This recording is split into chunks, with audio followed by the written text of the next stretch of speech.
Right, it's on 3 o'clock. I'd like to welcome everybody to today's Infrastructure Services meeting, 7th of June. I'm going to start with Zoom attendees. We have Councillor Clark, Councillor Abbott and Councillor Soper. Apologies, we have His Worship the Mayor and Councillor Kett. Moved. Second. Moved and seconded. I'll put that motion. All those in favour? Aye. Against? That is carried. There's no public forum. That takes us on to the first item, which is receiving the minutes of the Infrastructure Services meeting, 3rd May. Can I have someone move that? I'll move that, Chair. Thank you, Councillor, and seconded, Ms Coote. I'll put the motion. All those in favour? Aye. Against, that is carried. That takes us to the amendment of the Reserves Omnibus Management Plan. Welcome, Carolyn.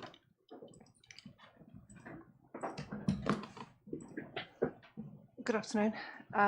So in front of you, you've got the proposal to amend the Reserves Omnibus Management Plan to reclassify Tisbue Reserve. This proposal was consulted on as a part of the annual plan process. We did receive submissions on it, which were predominantly in favour for this to happen. And this was for us to future-proof the use of the land. We're asking for you to receive these submissions and also to make a recommendation, asking that you make a recommendation to Council to change the classification from Recreation Reserve to Local Purpose Museum Reserve to enable collections storage facility development. Okay, right, what I'm going to do is I'm going to move that we receive the report. Can I have someone move that, please? Thank you, Councillor Amundsen, seconded Ms Cook. Put the motion. All those in favour? Aye. Against, that is carried. Right, I'm going to open it up for questions of Carolyn. Do we have any questions? No? Yes, Councillor Ludlow. No questions, may I comment? You can comments and questions. Thanks. I guess we're fortunate in that what's been proposed was well signalled through the consultation process, and so we've had the opportunity to get feedback from it. As Caroline says, there's no major obstacles put up. There are people who ask questions, as we did, around the distance from the museum, and I think we satisfied ourselves with the answers that we were given and the transport time to and from, and the benefits that come from being risk adverse and having a storage facility away from the potential of inundation. I'm quite comfortable with ratifying what's been proposed, and I'm happy to move recommendations 2 through to 5. Okay, I'm just going to ask for a seconder. Okay, we've got a Second. Chair. Thank you. Okay, I'm still open to discussion. I see there's 2 hands up. Councillor Clark first. Yeah, Caroline, through you, Chair Caroline. So if this is approved today, is that the end of the process? Does the reclassification take effect, or does it need to go further through to the Minister's office? We do need to get this clarified by the Minister of Conservation because it is a change in status of the reserve land, yes. And secondly, what sort of timeframes do you think that's likely to take? I'm just going to check with my learned colleague behind me. It could be a couple of months. Okay, thank you. Councillor Soper. Thanks. That was actually my question, Mr. Chair, so it's been answered. Okay, yes, Ms Cook. So if the Minister should not be willing, what is Plan B?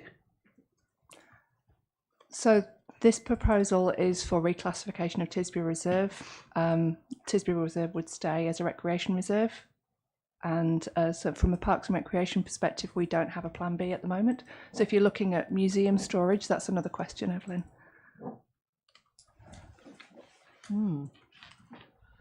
Councillor Soper. Sorry, Ludlow. It could be Clark. I guess the chance of that happening is very slim because you're changing one reserve classification to another. If it was completely being removed as any form of reserve, I think maybe there would be ministerial questions, but I doubt that, because the process is done at our end and as a formality it needs to be ratified by the minister. I'm highly confident that there won't be any change. Okay, I have a question regarding the lease. Now, how does this work? Obviously, the lease back to council from the museum, or is there a chance of the whole museum / storage facility becoming a CCO because of its, you know, when you read through this, it opens the door for quite a good business case. And I'm just wondering, how was the lease worked out? So the lease is worked like any lease on reserve land throughout from Parks and Recreation. It's just a standard lease documentation. Right, right, and there is an exchange of, yeah, and the cost of that, how does it worked out? We haven't worked out that far yet, Councillor Pottinger. Yeah, yeah, no, it's just interesting. If would it make any difference if the entity leasing the land was a CCO rather than a council, just a standard within council department? Yeah, I'm sorry, I can't answer that question. We were through this paper. We were just looking at the reclassification of land. We hadn't worked through going to the leasing of the land as yet. This is just reclassification. Okay, Councillor Lowe. I think a question really for the Chief Executive. I think it would still be classified as a CCO, would it not? Mr. Chair, the answer to that is that the Trust Board, now in place with a museum-centric approach, will still be a CCO. As Caroline has said, that's not part of this report, and the reference to lessees in this report is in relation to the current lessees, not any future one. Okay, no, that's fine. Right, no more questions or comments. It's been moved and seconded. I'm going to put those recommendations. All those in favour? Aye. Aye. Against? That is... Councillor Clark's trying to trick. Oh, sorry, Councillor Clark, before I close it off, did you have another comment? Thank you, Chair. Yeah, I do have a question for Caroline again. In a previous meeting a few months ago, Ms Cook raised some issues about the whole storage facility and the timeframes around that and moving of the collection into it once it was built. And she, I think using her words, she said it was fairly ambitious. And at the following meeting, you gave us an assurance that the classification of the reserve would be done in time for the annual plan to be presented, which is this month. So we've got a 2-month delay now with having to go to the minister. Does that mean that the original commitment we had for the storage facility to be built and for this collection to be moved into, which preempts any work on the museum itself, is that now pushed out? No, Councillor Clark, the timeframes of the reclassification of reserve have held, so we're still keeping with the same timeframe that we originally were going with. So there isn't any change to that. Well, hang on, I just asked you before, Caroline, through you, Chair, Yep.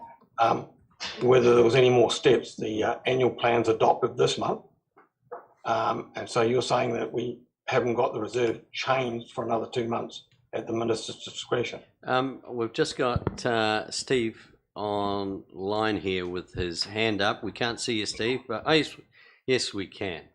Kia ora, thank you, Mr. Chair. Look, I might be able to better answer this one. In terms of the program, we're actually ahead of schedule. Councillor Clark, we'd anticipated through the original planning that this would all be dealt with by October this year, but we, through using the annual plan process, we've been able to speed that time frame up by 2 to 3 months. So actually, we're still well on track from a program point of view. Through you, Chair, just a question now for Steve. I wasn't asking about speeding up the program, and there was no mention of October at the last meeting when I asked Caroline the specific question about when the reserve was likely to be reclassified, and she said, and I quote, in time for the annual plan to be adopted. Well, that's this month. So if we're pushing back 2 months on that, is that pushing back the whole program 2 months? No, it is not. Okay, thank you. That's fine. Okay, we've had that answer. Right, we were at the stage of, we had the ayes, and I'm going to continue with the nays, and there were no nays. So that motion, that recommendations are carried. Thank you. Right. That now moves us on to the City Streets Closed Circuit Television Project. And we've got Michael to speak to that.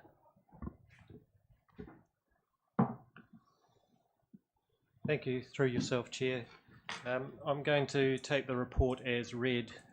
It is a fairly straightforward report in relation to we are presenting this report and seeking two councillors to move on to that group, and would seek this committee to propose that recommendation through to council.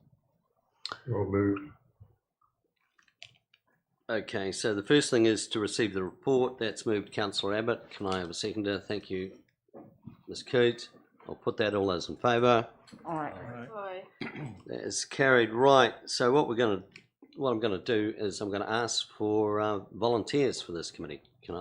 We're after two. So Councillor Skelt, we have his name.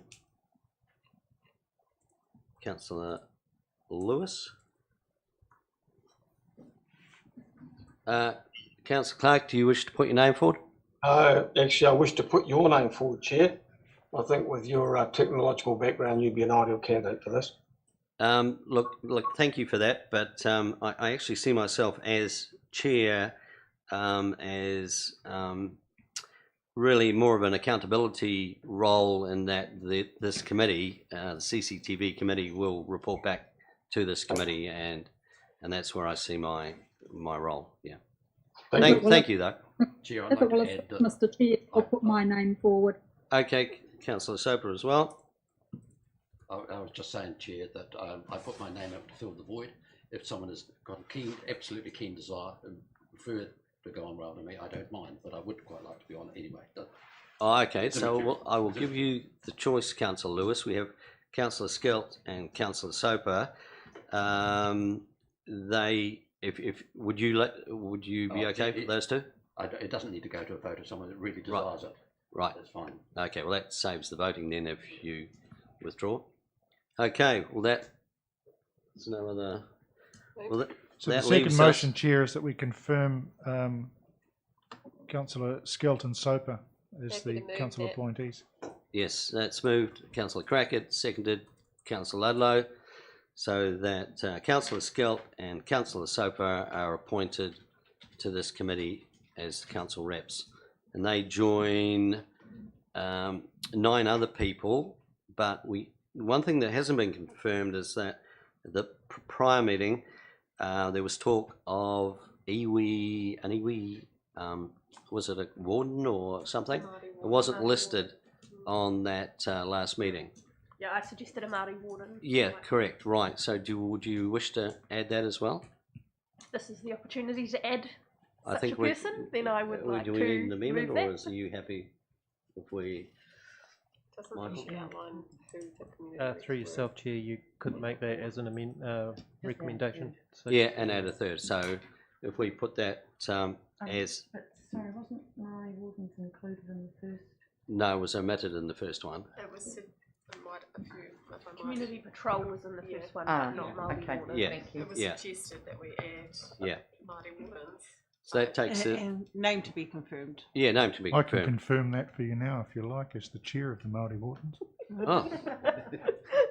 Is it going to be you, Councillor? No, it'll be our team leader, Mandy Retty. Okay. Right, Councillor Clark. Just 2 items that came out of the last meeting, Chair. One was the scope of the project, and is that something that we need to give our councillors, delegate councillors, a bit of a steer on? There was a bit of a gulf between where we were heading when we were discussing with the police, which was, I guess, to safeguard the CBD, South City CBD, for want of better words, and Windsor, and where they were off seeking further input than that, which was to have arterial roads coming into the city that would have enhanced capacity around number plate recognition and the likes. And I just wondered whether that's something that we need to give our two councillors a bit of a steer on now, or whether that's something that will come back to us, because that scope significantly widens it out.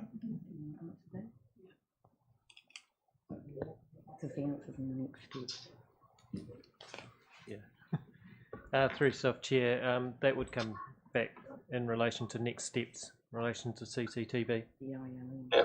And the other issue was the issue of not reinventing the wheel, because this is quite a technical area. And there was some discussion at the last meeting about sometimes how effectively these work and who would monitor. And I just wonder whether we have some good practice examples in some other cities that have recently upgraded that we could tap into as well.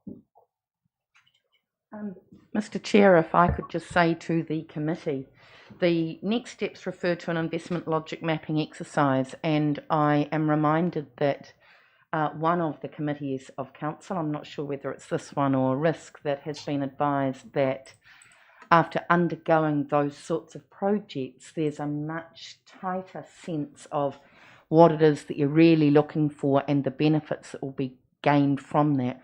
So I think I would be confident in saying to you, if you let that process run, then you will be able to consider the outputs from that with far more knowledge and advice. And just as a final comment, Chair, through you, part of the discussion with the police was also about who would pay, and there was some gulf between whether the city would pay for arterial roads with number plate recognition, which is more dealing with the incoming crime or criminals, or whether the police themselves would have some input into the cost of the project, so it wouldn't solely land with the city. Through yourself, Chair, just in response to that, I'm going to draw back that should be part of the investment logic map again, coming back. That should spell out where the funding aspects will come from as well, and what will be requested of council in relation to that. Yeah, thank you, Chair. Okay, I guess as chair of this committee, my question would be, when would we expect any feedback, or in what form would the first feedback be? A report on progress. Through yourself, Chair, at this meeting I would struggle to give you the advice of timeline in relation to that, as I would need to wait until that first committee meeting so they can set their timelines to come back to the committee and council. So be able to report back as soon as they've had their first meeting. Okay, right. Okay, I guess we are underway now, and I guess I can be happy that that progress is all go. Okay, so the recommendation will be that we've got recommend Councillor Skelt and Councillor Soper as the two councillors on the CCTV committee, and that a place be offered to the Maori Wardens Group on the project on the project work group. So that's been. Do we move that? Yeah, I moved the second recommendation there, and I believe it was seconded. It was seconded. Councillor Ludlow. Yep. Okay. So I'm going to put that motion. All those in favour? Aye. Against? That is carried. Thank you.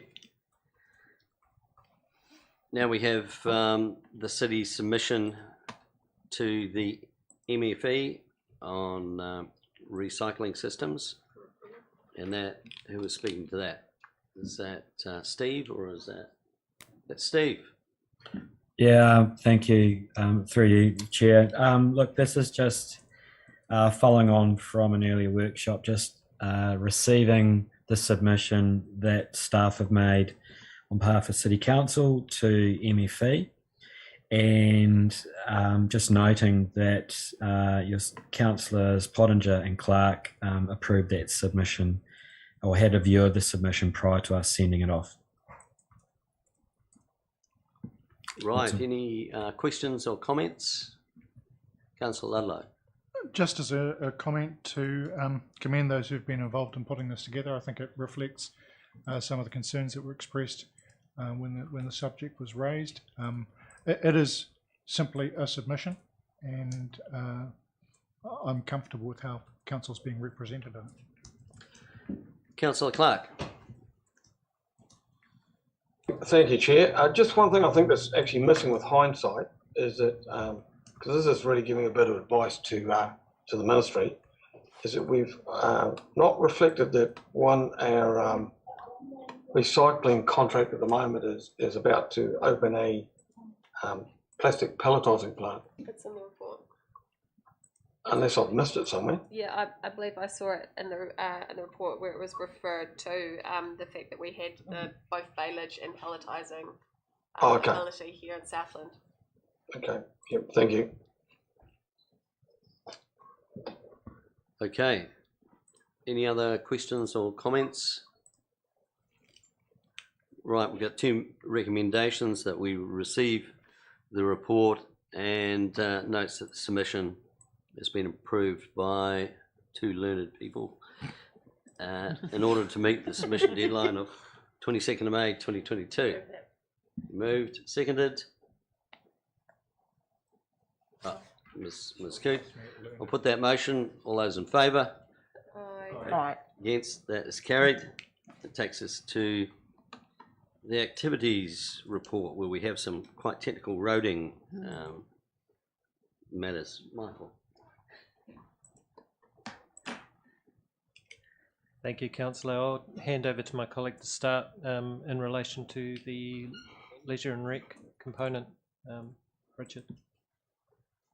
Richard. Kia ora, just update on the pool. Nothing too unusual to report. There has been a dip in April in terms of visitor numbers, which is typical for an April, but exacerbated this year because of COVID impacts and reacquainting community to the pool. Other than that, some good progress on the cafe in terms of its performance compared to previous years. So some good progress to be made there. Thank you. Any questions on the pool? Right. Thank you. Through yourself, Chair, just in relation to some of the infrastructure areas, yes, there is a little bit around the roading side. Draw your attention to Gala Street, under the Cuban Channel aspect. We've got a bit in there around doing the renewals in relation to Gala Street, which will change the giveaway in relation to Mcmaster and Gala in relation to that Cuban Channel renewal. The reason behind that is one of the priority bus routes, and that will allow that better flow of transport through that area in relation to our priority bus route. Councillor Adelaide. Thank you, Chair. The planned change at Gala and Mcmaster Street is a good move and follows as a potential resolution to some concerns that have been expressed by residents in Mcmaster Street with the speed of some vehicles travelling down there as the road begins to become quite narrow. I guess with the fact that those people will have to stop at Gala Street, that'll be one traffic calming measure that we can look at and gauge the effect of before we go to the extremes that perhaps some of the residents were looking to call for. So thanks also to our roading staff who helped deal with that inquiry. So I'm happy to support this. Right, any other comments or questions on the activity report? Oh, a comment, Mr. Chair, just in terms of the progress that's made on the streetscape. It's actually quite noticeable, the difference now. Seemed like for a long time nothing much was happening, but I just walked down Esk Street today and part of Esk Street is actually concreted and the rain gardens are being formed and all those sorts of things. I need to adventure down Don Street to see the same, but pleased to see the photos in here and positive progress. Don Street's even further ahead. Yes. I think once you start seeing the tiling on top of that concrete. There is tiling? Oh yeah, absolutely. Yeah. Councillor Clark. Thank you, Chair. Just on the issue of the Stead Street stop bank, I notice there's a comment in there about the installation of cultural artwork and the shared use of a path from the Airport Avenue. So just a question for Steve. It would be helpful to know what that cultural artwork actually means, and is it on the whole Stead Street structure, or is it just from the airport down? And the other issue is that something we should do now, or if a new council had a mind to find a use for the Stead Street Wharf, would it be better to tie that cultural artwork in with some development there? Yeah, thank you. Through you, Mr. Chair. Thank you, Councillor Clark. So part of the package of the cultural narrative is actually wrapped up in the wider project for Stead Street. So it's a funding requirement that's overseen by Kanoa, which is the Regional Development Unit of MB. And so we do have some pre-existing commitments for this cultural narrative. In terms of its location, it's primarily focused on the stop bank itself. And so it's designed to tell the story of the water and the relationship between the stop bank. So there is quite a separation from the bridge. So it roughly starts about Airport Ave and works down towards Otatara. So it is a commitment we've got already, and that's, I guess the team have been working really hard with the Waihopai Runaka to pull that first design component together. So hopefully that answers your questions. Just one issue with that, Steve. Will we get to see the design and have some idea of the cost, or is the cost solely part of the money we got from central government? And if it is, then I guess, I see you nodding, but I guess there's two issues. If it's funded by the project itself, do you feel we have a bit of due diligence to make sure that we're getting value for money for that? Or do we just assume that the project funds what the project funds, and as long as it doesn't sit in our coffers, then we'd be okay with it? Yeah, Councillor Clark, this is I guess it's tied into the funding commitment with Kanoa, and so we have to deliver on this. In terms of the advice we've got at the moment, is we are tracking well from a budget point of view. The partnership that we have had with the Runaka has been really positive, and we're certainly committed to an outcome there. We can certainly look to bring a concept of the design back to council at a later date once that has been firmed up. And just one final thing, Steve. This project is centrally governed by Shovel Ready, but we are a partner in that, aren't we? Are we contributing funds to that? Yes. So Kanoa, of the $15.5 million in the project, we have received $10.8 million from Kanoa for this. And so council has contributed the remainder of that. So that begs the question then, and my final question, if the last step is to do the cultural landscape artwork, which I'm really in favour of, whatever cost is attached to that will be a cost to council, not to the project. It should be spread between the two, but that might be advice I need to go away and come back with the exact confirmation of how the budget's been split on this, plus the other works still yet to be completed. So it would be helpful to know whether that artwork is beyond the 10.8. That would be helpful to know that. Yeah, I can follow that up for you. Thank you. Councillor Abbott, I saw your hand up there before. Yes, thank you. Councillor Clark's questioning and the comprehensive reply from Steve answered my questions. Okay, Councillor Lewis. Thank you, Chair. I hate to be put a thistle into this, but the cultural artwork, or any artwork, in a comparatively narrow road, which has got an increased speed limit, have we actually discussed that with the Transport Department to make sure it's not a distraction from the drivers down there, and particularly visitors that come to our city who may not be familiar with it and might be glancing sideways whilst they were driving? Yeah, through you, Mr. Chair. Thank you, Councillor Lewis. In terms of that, the cultural narrative and the artwork is largely focused around the shared pathway. And I guess our engineering services team, have been working through that with the Runaka. Again, I'm happy to bring that design back to the council once we've got something firmed up with the Runaka. We don't believe that there'll be a problem. Yes, I wasn't too sure concerned about the Runaka. I'm sure that they have their expertise, but I was more concerned about the Transport Department. Yeah. No, at this stage, I think we're comfortable. It's largely focused in and around the shared pathway, and it is off the roadway itself. Lovely, thank you very much.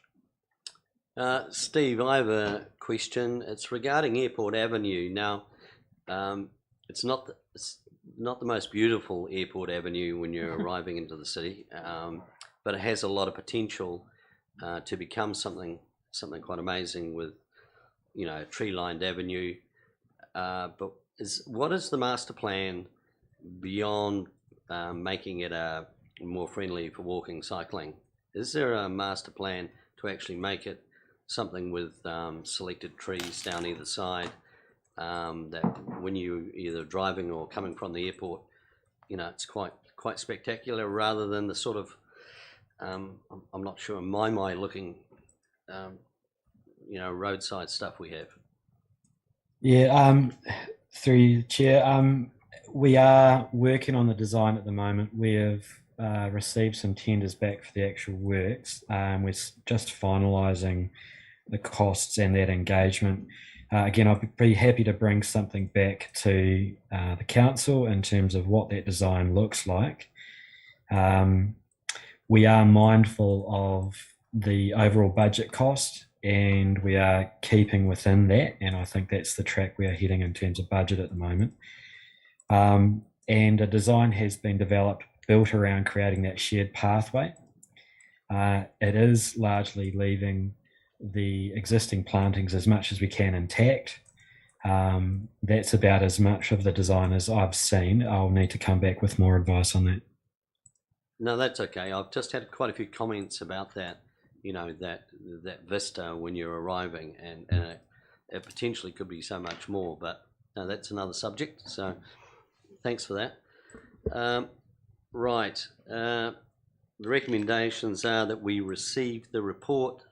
Can I have someone move that, please? Councillor Skelt, seconded Councillor Lewis. I'm going to put that motion. All those in favour? Aye. Against? That is carried. Right, that is the end of this agenda in public. Can I have someone move that we go into public exclusion, please? Moved Ms Cook, seconded Councillor Skelt. I'm going to put the motion. All those in favour? Aye. Against? Thank you.